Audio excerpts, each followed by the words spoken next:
हर बम हर हर बम मम हर हर बम मम हर हर बम मम हर हर बम हे महागुतिम दिवाकर सर्व पाप ताप हर सर्व पाप ताप हर सर्व पाप ताप हर सर्व पाप ताप हर सर्व पाप ताप हर हे महागुतिम दिवाकर हे महागुतिम दिवाकर जबा कुसुम करुण धाराए जागे नव प्राणे नव चेतनाए जबा कुसुम करुण धाराए जागे नव प्राणे नव चेतनाए विश्वभर नतून आलोते विश्वभर सर्वताप पाप हर सर्वताप पाप हर सर्वताप पाप हर सर्वताप पाप हर सर्वताप पाप हर हे महागुतिम दिवाकर हे महागुतिम दिवाकर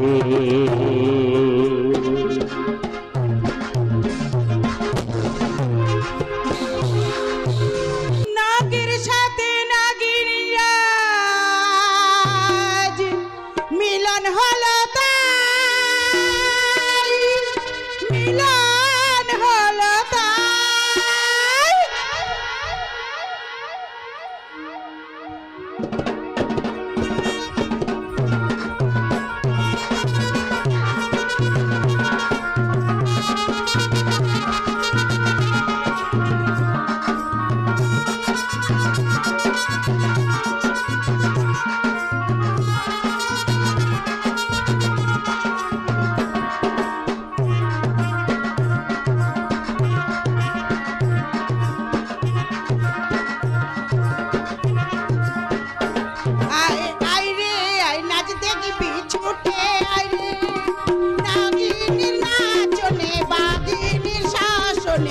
শিবের গাজন গাই রে আয় আয় রে আয় নাচ দেখি পিছুটে আয় রে নাগিনীর নাচনে বাগিনীর শাসনে শিবের গাজন গাই রে আয় আয় রে আয় নাচ দেখি পিছুটে আয় রে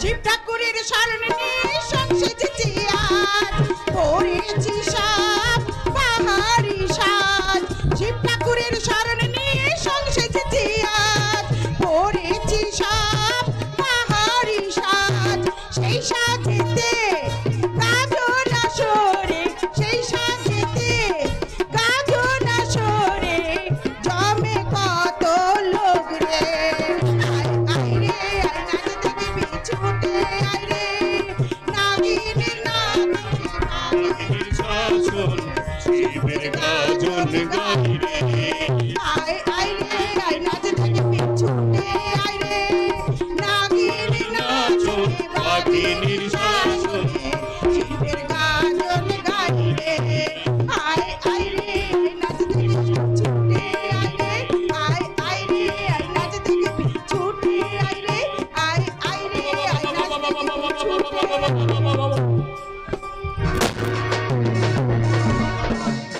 কিসের আওয়াজ পেলাম একটা বড়? চলো চলো পালাও পালাও পালাও পালাও পালাও কি সবাই গাজনতলার মাঠ থেকে ভয়ে প্রাণের ভয়ে পালিয়ে যাচ্ছে কেন? কে তাহলে এই উৎসবটাকে মাটি করলো? কে? আমি তুমি?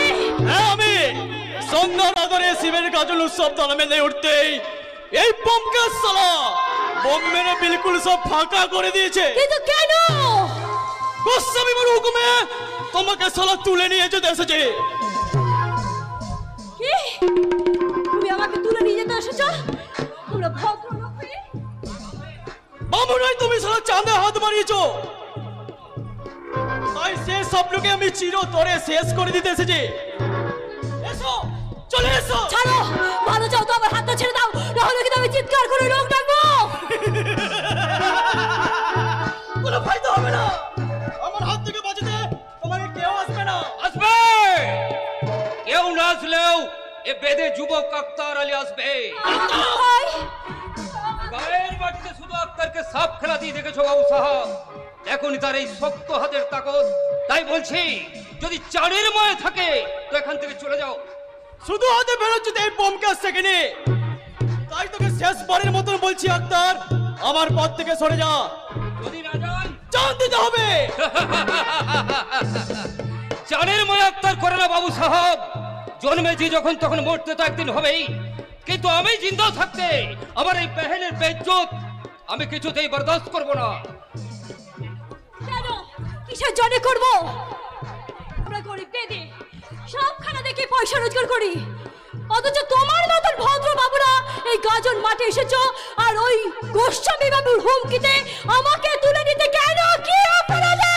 অপরাধ সালা একটাই, তুমি সালা ছোট জাতের মেয়ে, আর তোমার জন্য ওই গোস্বামী বাবুর উঁচু মাথাটা নিচু হয়ে যাচ্ছে। তুমি আমাদের ছোট বাবুকে ভালোবাসি, ভালোবাসি, আর আমি ছোট বাবুকে প্রাণ দিয়ে ভালোবাসি। তাই তো তার ভালোবাসার জন্য আমি মৃত্যু হতো পিছু পা হব না। বলতে সালা হবে বেদিনী চম্পা, আর তা না হলে আমি তোমাকে কি করবি? কি করবি রে শয়তানের পাঁচটা কুত্তা? আমাকে জোর করে ওই গোস্বামী বাবুর কাছে নিয়ে যাবে? তা তোমরা কিছুতেই পারবে না, কিছুতেই না। আলবাত পারবে না। আমি আমার এই চম্পা বহিনের প্যারকে সাচ্চা করতে দরকার হলে দাঁড়াবো এই গোস্বামী বাবুর বিপক্ষে, তবু আমার এই বহিনের বেইজ্জত করতে আমি দেবো না। আক্তার ভাই, আক্তার ভাই,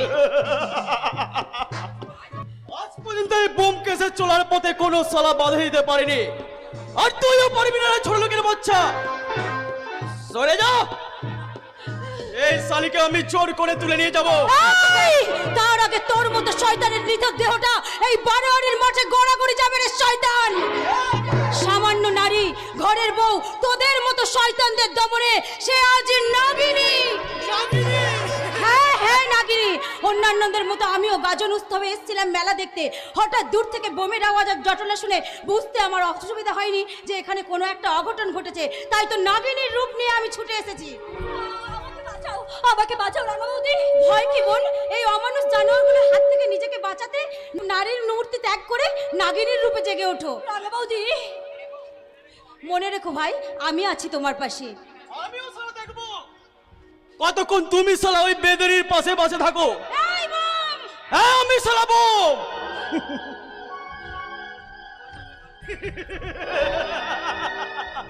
আজ আমার হাত থেকে বেঁচে গেল, মৌকা মাফিক যেদিন তুলে নিয়ে যাব সেদিন বুঝবে ওই নাগিনীর বিস্তার ভাঙতে এ সারা বোম ক্যাশ জানে।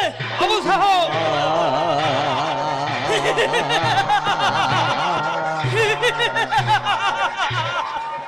তাহলে তুইও শুনে জানে শয়তানের পাঁচাটা কুত্তা। তুই শুধু এই নারীর ভয়ঙ্কর রূপটাই দেখেছিস, দেখিনিস তার কাল নাগিনী রূপ, প্রতিহিংসাময়ী কাল নাগিনী। রাঙাবৌদি, রাঙাবৌদি, আমার যে ভীষণ ভয় করছে রাঙাবৌদি। ভয় কিসের? হ্যাঁ, আমার আর ছোট বাবুর ভালোবাসা কেন্দ্র করে যদি কখনোই ঝড় ওঠে, সেই ঝড়কে সামাল দিতে আর কেউ এগিয়ে না আসলেও তোর এই মুসলমান ভাই আক্তার এগিয়ে যাবে রে আপনার চম্পা। ভাই? এই দুনিয়াতে আক্তারের আপনজন বলতে তোরা ছাড়া তো আর কেউ নেই রে চম্পা। তোর আর মানিক চাচার স্নেহের ছায় আমি মানুষ হয়ে জেনেছি। তোরাই তো হচ্ছিস আমার একমাত্র আপনজন। আমি স্বপ্ন দেখেছি আমার এই ছোট্ট ব্যান্ডটার সুখের জিন্দগি, সেই খোয়াবকে আমি কিছুতেই বরবাদ হয়ে যেতে দেবো না রে, কিছুতেই না, কিছুতেই না। আপনার ভাই, কিছুতেই না। চম্পার স্বপ্ন, আশা, ভালোবাসা কেন এমন করে ভেঙে যাবে? চম্পা গরিব বেদের মেয়ে, তাই রাঙা বৌদি, আমার রাঙা বৌদি সব জানে ভাই। তাই তো বলছি, ভালোবাসায় ছোট বড় জাতপাতের বিচার করে না, যে কোনো মূল্যের বিনিময়ে জোর করে আদায় করে নিতে হয় ওই ভালোবাসার স্বীকৃতি। ঠিকই বলেছো রাঙা বৌদি, ঠিক বলেছো। আজ থেকে আমি আমার ভালোবাসার স্বীকৃতি জোর করে আদায় করে নেব। চম্পা বহেন, আমি আমার সমস্ত গুণ দিয়ে আমি ছোট বাবুকে ভালোবেসেছিলাম, তাই তো সে আমাকে কথা দিয়েছে যে আজ জীবনকাল সে আমাকে ভালোবাসবে। চম্পা, আমাদের ভালোবাসার মাঝে কখনো যদি তার ক্ষমতাশালী বাবা বিভেদের পাঁচিল করা তুলতে চেষ্টা করে, সেই ভালোবাসা আমাদের নষ্ট হবে না। তাই আজীবন আমি জানবো ওই ছোট বাবা আমার স্বামী, আমার হৃদয়ের দেবতা। চম্পা, হৃদয় দেবতা, মেয়েদের কাছে স্বামী নাকি তার হৃদয় দেবতা। এই স্বামীর দেওয়া শাখা সিঁদুর পরে কয়েক বছর আগে আমি তো রায়চৌধুরী বাড়ির বউ হয়ে এসেছিলাম। আমারও তো চোখে ছিল কত রঙিন স্বপ্ন, কিন্তু আমার সেই স্বপ্নগুলো আজ একটু একটু করে হারিয়ে যাচ্ছে। আজ কত বছর হয়ে গেল মানুষটার সন্ধান পাওয়া গেল না। এসব আমি একদম মানবো না, এগুলো একদম ভালো কথা নয়। কোথায় সন্ধে গড়াতে গেল, আরে কালামুখী কিনা ওমা পান খাই না দোক্তা খাই। আপনার দোক্তা তো আমি ভূতদাকে দিয়ে আনিয়ে রেখেছি মা। সেই দোক্তার জন্য আমি এখানে আসিনি রে কালামুখী। তবে আমি এসেছি তোর জন্য। আমার খোঁজে? না, আসবো না তোর খোঁজে। আমার বংশের বউ ঝিরা কেউ কখনো এইরকম বাইরে ধিঙ্গি পোড়া করে বেড়ায়নি, আর তুই কিনা কালামুখী। তাতে কি হয়েছে মা? এই সন্ধে গড়াতে গেল আর এই গাজন তালে এসেছো গাজন নাচ দেখতে, তাই না? ও মা, পান খাই না দোক্তা খাই বলে কিনা, তাতে কি হয়েছে? নেকি কচি খুকি যারা কিচ্ছু জানে না। শোনো ছোট বউ, আমার এই বয়সে কিন্তু বলে দিলাম একদম এই চলাফেরা আমি পছন্দ করি না।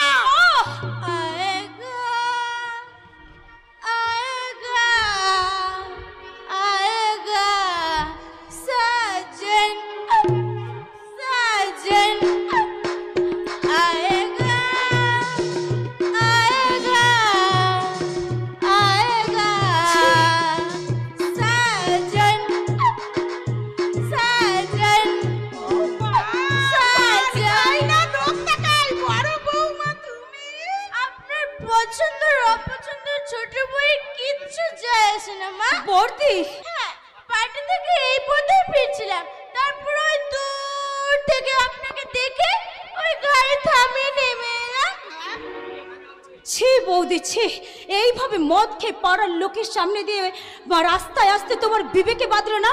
তুমি মদ খেয়েছো, একথা ভাবতেও আমার অবাক লাগছে। সেটা ও মা, পান খাই না দোক্তা খাই। আমার বড় বৌমাকে এইসব কথা?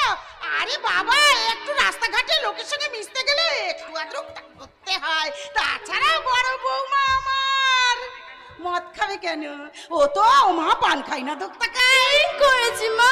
আসলে বয়ফ্রেন্ড গুলো এমন ভাবে রিকোয়েস্ট করছিল না, কিছুতেই অ্যাভয়েড করতে পারলাম না, তাই একটু ড্রিঙ্ক করেছি। এই দেখো দেখি কাণ্ড, পান খাই না দোক্তা খাই। আরে বাবা, মদ খাওয়া ড্রিঙ্ক করে কি এক হলো নাকি? শোনো ছোট বৌমা, আমার লক্ষ্মী সরপুরা বৌমাকে এইসব আজে বাজে কথা বললে আমি কিন্তু তোকে ছেড়ে দেবো না। কালাম পান খাই না দোক্তা খাই। আমার ছেলেটা কোথায় নিখোঁজ, কোথায় তার জন্য ঠাকুর ঘরে বসে একটু কান্নাকাটি করবে, তার মঙ্গল কামনায় চোখের জল ফেলবে, তা নয় ধিঙ্গিপনা করে বেড়ানো হচ্ছে। মা, না না না, আমি এসব একদম পছন্দ করি না। শোনো, মনে রেখো, আমি শুধু তোমার শাশুড়ি নই, আমি বাঘিনী। তাহলে আপনিও কান খুলে শুনে রাখুন মা, আমি কিন্তু নারী নই, আমি নাগিনী। ছোট বউয়ের মনের কথা আপনারা কেউ বুঝবেন না মা। স্বামী হারানোর ব্যথা বুকে বয়ে নিয়ে এই সবার মাঝে একটু আনন্দ হাসি করে থাকতে চাই, অথচ আপনি আমার দুর্বলতার সুযোগ নিয়ে বারে বারে আমাকে আঘাত করেন। বলুন না কেন মা, কেন? আপনি একটা কথা কান শুনে শুনে রাখুন মা, আমি কিন্তু শুধু নারী নই, আজ থেকে কিন্তু আমার আর একটা রূপ, আমি কিন্তু নাগিনী। আর আমাকে কি না? আরে মা, ওসব কথা ছাড়ুন তো, এখন চলুন তো, আমি না ভীষণ টায়ার্ড ফিল করছি। তোমার শরীর খারাপ, তাই তো এখন কি করি বলো তো? ভূত রে ভূত, তাড়াতাড়ি একটা ডাক্তার ডেকে নিয়ে আয়।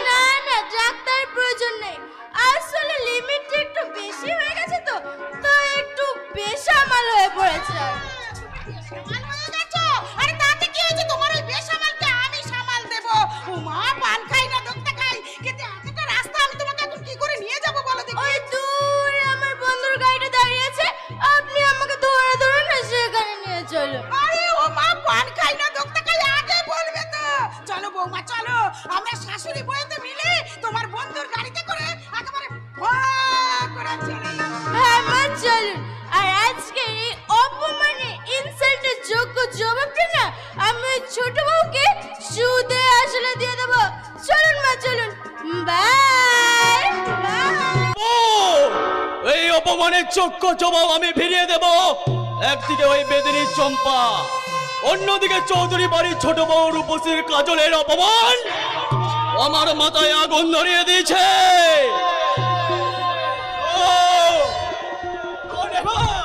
এই অপমান অপমান, তোমাকেও অপমান। তবে আর বলছি কি মামা, তোমার কথা মতন গাজন তলে হানা দিয়ে ওই বেদিনী ছুরিটাকে তুলে আনতে গিয়েছিল।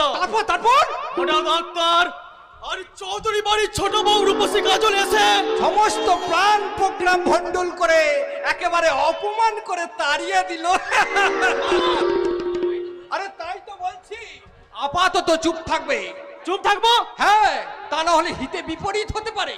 এই দেখো না, আমি প্রহ্লাদ গোস্বামী কত জোনাকার কত অপমানই না সহ্য করে কেমন প্রাণ খুলে হাসছি। মামা, কাজল গায়ে দিঘির পরে অনাবাদী খাস জমি দখলকে কেন্দ্র করে ওই সূর্যকান্ত রায়চৌধুরী আর তার নিরুদ্দেশ পুত্র রত্নের কাছে আমাকে তো কতদিন কতবার অপমানিত হতে হয়েছে, তবুও তো আমি তাদের সঙ্গে আত্মীয়তা করেছি। জানো জানো কেন? জানো? কিচ্ছু জানো না। বোকা কোথাকার। আরে সবই যে ওই শিহরির ইচ্ছে, ভজন সাধন করো রে মন। আরে ওই ব্যবসা চালাতে গেলে ওরকম একটু আধটু অপমান সহ্য করার অভ্যেস রাখতে হয়। এই অপমান তোমার জীবনে একদিন কাল হয়ে দাঁড়াবে মামা। শত্রুকে শত্রুতে দমন না করতে পারলে ভবিষ্যতে কিন্তু ফস্তাতে হবে। তাছাড়া তোমার ছেলে পবে এত বেশি বাড়াবাড়ি আরম্ভ করেছে যে সেদিন দিঘির পার থেকে অন হয়ে ছুটে পালালে কেন চম্পা? পারে কেউ যদি দেখে ফেলতো তখন কি হতো? আরে দেখতে তো কি হতো, তোমাকে নিয়ে তো আর খেলা করছি না। রীতিমতো অগ্নিনারায়ণকে সাক্ষী রেখে তোমাকে আমি আমার ঘরে তুলে নেব। এমন স্বপ্ন তুমি আমাকে দেখিও না ছোট বাবু, কারণ আমি একটা সামান্য বেদের মেয়ে আর তুমি এই অঞ্চলের সেরা ধনী তথা নারী নিকেতনের প্রতিষ্ঠাতা প্রহ্লাদ গোস্বামীর একমাত্র ছেলে। ছোট বাবু। মনের অজান্তে কখন কোন দিন যে তুমি আমার মন প্রাণ চুরি করে নিলে, বিশ্বাস করো চম্পা, এ আমার মনের কথা। সত্যি তোমাকে আমি মন প্রাণ দিয়ে ভালোবাসি। ছোট বাবু, তুমি কি বলছো ছোট বাবু? হ্যাঁ, আমি তোমার জীবনে মরণে চিরসাথী, আর চিরদিন এইভাবে তুমি তোমার ভালোবাসার বন্ধনে আমাকে বেঁধে রেখো চম্পা। থাকবো ছোট বাবু, থাকবো। আমি সারা জীবন তোমার বুকের মাঝে থাকবো। আর তোমাকে ধরে আমি কি বলবো জানো? এই জনমে আমরা আছি, আর জনমে থাকবো আবার।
রেখে যাব প্রাণের ছোঁয়া এই ভালোবাসা তুমি থাকবে আমার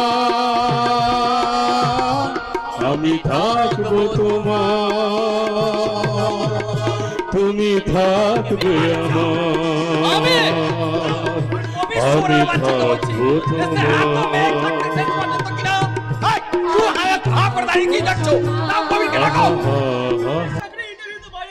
তবে আর কি হাত পা গুটিয়ে বসে থাকো আর দাঁড়িয়ে দাঁড়িয়ে দেখো এই গোস্বামী বংশের আভিজাত্য গৌরব কিভাবে অতল তলে তলিয়ে যাচ্ছে।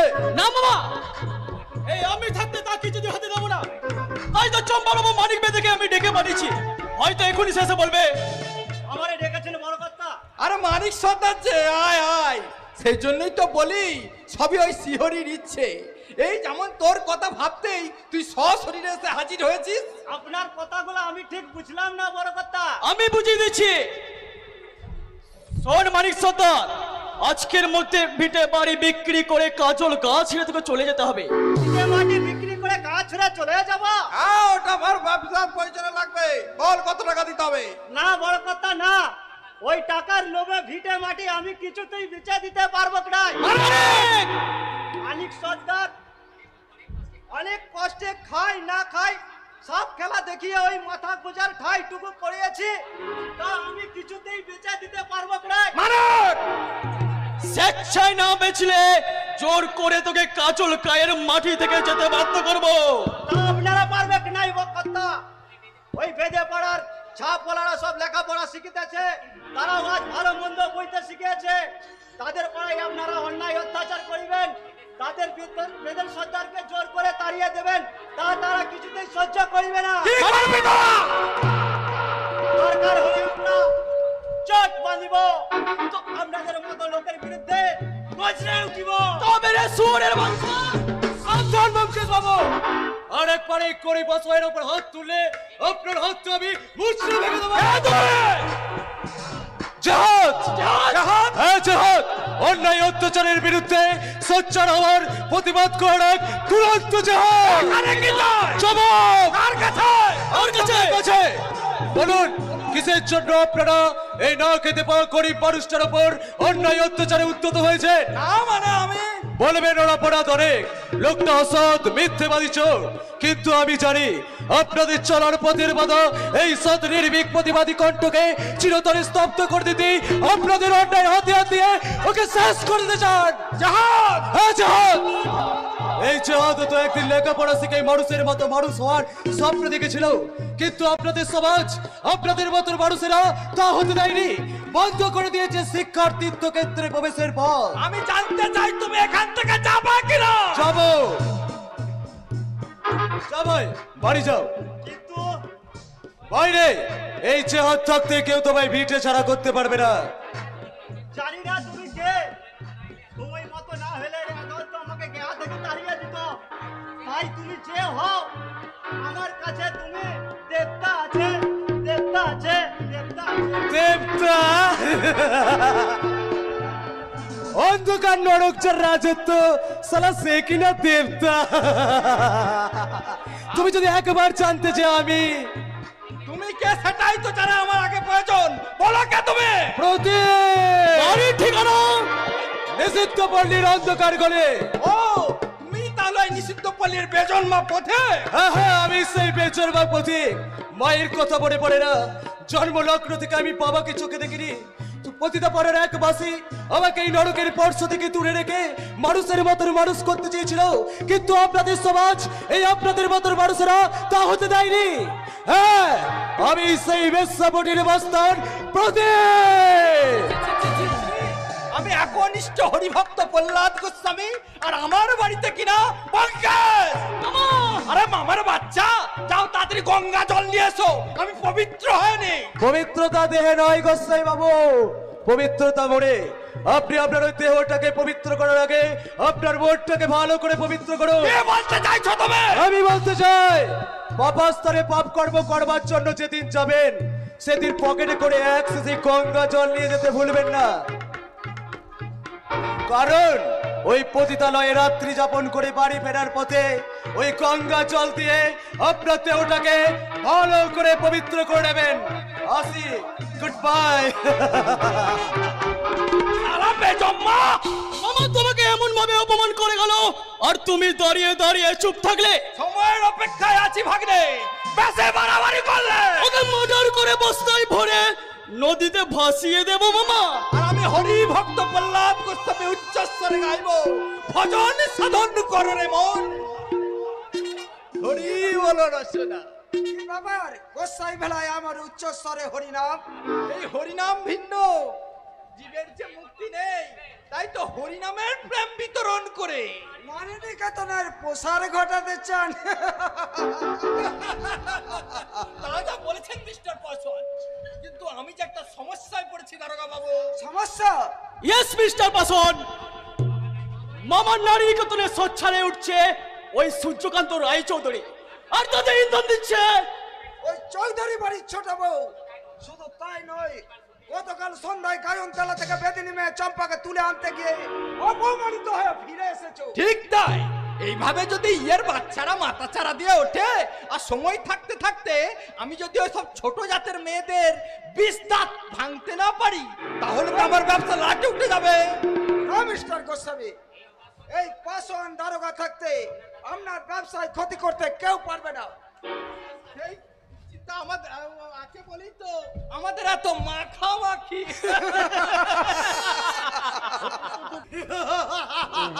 দেখুন, যে দেখুন বিংশ শতাব্দীর সভ্য সমাজ, এ যুগের রাহু কেতু শনি কেমন ভাবে ধ্বংসযজ্ঞে মেতে উঠেছে। সর্বহারা, হ্যাঁ, অগ্নিগর্ভ সমাজের হাইড্রোজেন বিস্ফোরণে সবারই অতীতের সাক্ষ্যকে বহন করে চলা এই সর্বহারা ইতিহাস। ইতিহাস? না, না, তুমি ইতিহাস নও, তোমাকে যেন কোথায় দেখেছি। কিছু মনে করতে পারছি না। এই যাও, চলে যাও এখান থেকে, ইতিহাসের দরকার নাই। ইতিহাস না থাকলে আগামী প্রজন্মের মানুষেরা তোমাদের কুকীর্তির কথা জানবে কি করে? তাই তো ইতিহাসের নতুন অধ্যায় রচনা করতে ধ্বংসের আগমন বার্তার দূত হয়ে কাহিনী সংগ্রহ করতে এসেছি। কিসের কাহিনী? রক্ত ঝরা ইতিহাসের কাহিনী। মনে করে দেখো তো, ইতিহাসের সেই মীর মোহাম্মদ আমির চাঁদ জগৎ সেটের চরিত্রের কথা।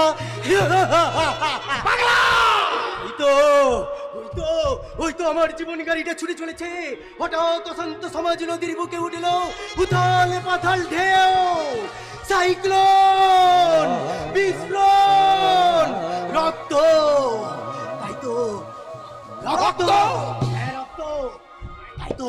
তাই তো ওদের রক্ত হাতে নিয়ে শয়তানদের পাপের ইতিহাস হয়ে আজও বেঁচে আছি মহাভারতের শকুনির মতো প্রতিশোধ নিতে। প্রতিশোধের সাদার মিটিয়ে দেবো। আরে চটে গ্রামের নাম সব। ছেড়ে দাও, ওকে ছেড়ে দাও। মামা! কি করছো? মিস্টার গোস্বামী, আর তা ভজন সাধন করো রে মন, হরি বলো রসনা। তাছাড়া এটা নারী নিকেতনের প্রতিষ্ঠাতা এই প্রহ্লাদ গোস্বামী শান্তিনিবাস। আরে জীবনটা যে মহাপাপ, তাই আয় আয় পাগল, আট সোরের বাচ্চা, যা যা এখান থেকে। যাচ্ছি, তবে তোমরা মনে রেখো, এই ইতিহাস তোমাদের ক্ষমা করবে না। পাগলা, ইতিহাস তোদের করবে না ক্ষমা, প্রতিবাদ থামবে না। ইতিহাসের চাবুক উঠবে জেগে, মারবে পিঠে খা, পাপের রক্তে ভিজবে মাটি, কাটিবে তোদের গা। সত্যের ঘন্টা বাজবে যেদিন, ধর্মের কল নড়বে সেদিন, চলবে না আর শাসন শোষণ, অত্যাচারের বঞ্চনা, অত্যাচারের বঞ্চনা।